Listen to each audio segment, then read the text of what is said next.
Hi, I'm Heather Garbutt, love and relationship coach. And today I'm in my role as co-director of the Counselling and Psychotherapy Centre in Swindon. And I'm interviewing the lovely Sarah Finneran, who is a therapeutic counsellor, joined us in January 2023, 2024. I'm still not in this year. Uh, and I'm here to interview her so you can get to know her better and see if she's the right therapist for you. Hi, Sarah. Hi, Heather. Thank you. Thank you for the opportunity. Oh, you're very welcome. You're very brave doing this. A lot of other people are too scared, so it's great to have you here. I'll be honest, I'm also pushing my comfort zone. If I can do it, if I can do it, anyone can. Yeah, that's wonderful. It's wonderful. So tell me what work you do so everybody can get to know you a bit.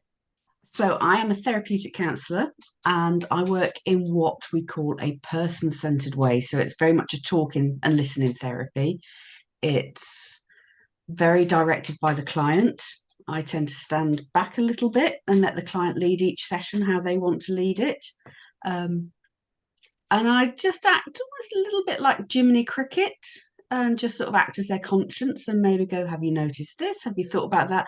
And really allow a gentle exploration into what's going on and how they're feeling and what's happening within themselves at that moment.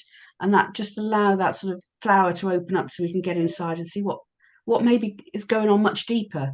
But the joy I find with person-centered counselling is it gives you space because it's not structured and there is no ultimate end goal. It is very much what the client wants to bring, that it allows that space for somebody to get to where they want to go. And if they want to go off on a detour and visit somewhere else for a bit, that's also absolutely fine because I'm very aware that people with problems, people with issues, whatever it is, they come to us. What they bring might not necessarily be what they actually need to talk about. We get there somehow, slowly we get there, and that's what Yeah, I do is just support you through. yeah. What I'm hearing is real warmth and gentleness and kindness that you'll encourage and you'll draw out, but you won't pressure or direct. Exactly. It's a little bit like gardening. You can't force the flowers to grow. You can just give them the environment and the nurture and the support they need. That's a lovely image. So, have you got a mission in your life, in this work? What's brought you to it? What's driven you? So I suppose what drove me was the fact that I benefited so much from counselling, but also when clients come and they are a little bit tentative about is counselling the right thing for me? Is it really what I want? I never set out to be a counsellor. I fell into it and found in my later years that it was actually where I was meant to be. So bring that acknowledgement that we can all change and find our true way of being and our true selves. And I think that's what I want to give to my clients, that you don't have to be 20 and have your world mapped out. You can hit your mid 50s and suddenly go, I have no idea what I'm doing. And that's okay because those sort of feelings are often underlying in then what become prescribed conditions such as anxiety and depression. There are actually a Mm, lot of it comes from very deep within, and mm, instead of medicating, talk about it. Yeah, understand why you're getting those feelings instead of covering them up. It's brilliant. It's brilliant. And I'm noticing just as we're together, you're like me. You close your eyes when you're thinking and I you go do. deep in. I'm a very visual person. I really try and absorb everything that's going on around me. I know it can be off-putting sometimes to people, especially if you're not used to that sort of relationship. If you're used to sort of a very much face-to-face relationship. So yeah, I am very aware that I do think about what's going on. I really try and understand what's going on with me with a client as well. You know, what's happening with me, what can I see? And one thing my clients say is that they feel very seen because I am so visual. I will come back with the picture that's in my head and what that picture is saying to me at the time. Yeah. And So you can bring that extra dimension. absolutely, Yeah. But absolutely. I really feel that I understand the client better if I can see them yeah, absolutely. And yeah, sort of in person, you mean as in well. person and also as their whole embodiment, their whole way of being. I can just feel where they are at that time. So you're a very empathic counsellor. I always find I have to, I'll be honest, I struggle with this I am empathic because I'm never quite sure what it means to other people. But to me, it means that I generally feel I have a way of understanding people and wanting to support somebody and be just in their world with them. Um, I think it comes from having been an avid book reader as well as a child. That was my way of escaping, and I'm very used to being inside someone else's world, not just my own. Beautiful. What a gift. What a Thank gift. you. So what are you most passionate about in your work? I am most passionate, and I think I've already just said that as well. I'm passionate about the fact that anyone can benefit and anyone, when they're ready, can make a change and understand themselves. And I'm also passionate about the fact that it's not big. People think when they come sometimes to therapy that you have to have huge explosions and fireworks and marching bands. For me, therapy is much more the small, subtle, quiet moments, which is why it is for everybody. It's not just for people who feel they have a mental health problem or have something huge going on in their life. It's something that can support everybody to understand themselves and where they're going and why they make their decisions. And I just want to help people make those decisions, help people change, help people develop. I think it's a privilege to be a counsellor and a Mm, therapist because you're letting yourself into someone else's life with their permission. I completely agree. It's very powerful. It's very powerful to be given that amount of Mm. trust. It's lovely. So And what would it's also happen? no, oh Oh, sorry, it's also knowing that trust isn't a given as well. It's something you have to develop with your client because a lot of clients will come with trust being a huge issue for them. They feel let down by people.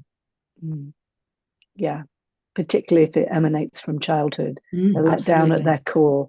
Yeah, Mm. yeah. So what would happen in the early sessions? How would So you? before I'd even meet a client on the point of contact, I would offer an assessment session. And assessment sounds quite wordy and a bit, almost a little bit medical, but it's really to get an understanding of where the client is at the moment, at that moment, whether they have any history, mental health history, or physical history that may impede our work together. Um, but also, it's a really good time to understand if we're the right fit.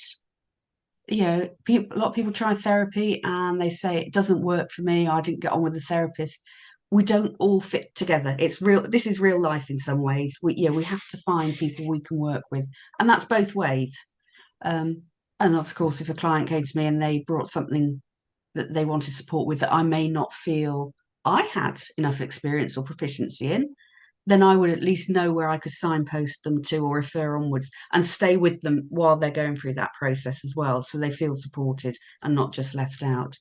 Mm, So once we have had our first assessment together and we think we're the right fit and we know what our goals are, and what the client really wants to work on, then we'd set up a regular appointment as regular as possible because I also used to be a shift worker, so I know that sometimes it is hard not to be as regular, but that's something we would talk about and put into our way of working together. Um, and then just from there, just work together. Literally, just work in the room together. Let the conversation flow. Let it be what it needs to be in that moment.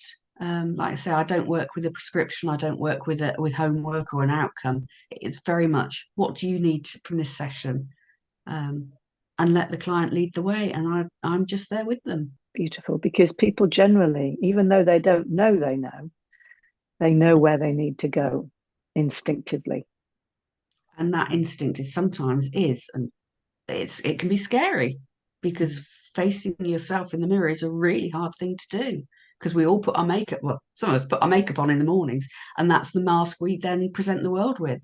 yeah. So this is a new opportunity to be more open and be Mm. deeper than your skin. Yeah, absolutely. Mm, Absolutely. What do I look like when all the makeup is off? And do I recognize that person? It's as long as it takes. It's a rolling process. And as I said before, issues cover issues cover issues, so that it's where the client wants to take it.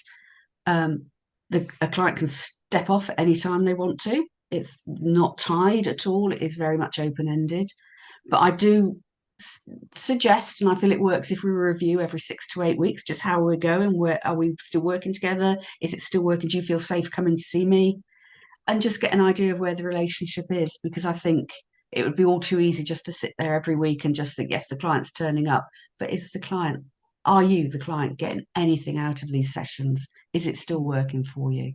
So it is very much a mutual relationship and a mutual contract between ourselves that we will work together as we feel right. And, even if somebody wants to step off, you can step back on at a later date. The door's always open. So it feels very safe to me, the way you're describing things, that you give that safe space for a person to just come and be themselves, be supported, be cared for, be guided, but not led. Yeah. Absolutely. And really, really explore what they need to. So is there anything else that you can think of that you would like people to know about working with you? I think it's just that I will give you that space. I will give you that support. Um, I will learn from you as we work together. I find it's very much a relationship that I come away from having learned about myself. I also attend a supervision, which all counsellors do, so that I can actually look at how our relationships are developing, and that I'm working safely. And that, again, is a big thing for me. It's knowing that I'm being safe, knowing that I'm looking after my clients the best I can, and that I'm responsive to their needs. And it isn't about me. I think that's the most important thing. And as I've said before, it's an absolute privilege to walk with somebody through their life and understand them. And I think that the great phrase is it augurs somebody, it gives them that foundation of strength then to move on and do what they need to do in their time. Thank you so much, Sarah. So people can find you on our website, www.tcpc-swindon.co.uk. We'll have your details up there so they can really have a further look and see all the details about you. Thank you so much, Heather. Thank you for letting me speak with you today. You are so welcome. It's been a real pleasure.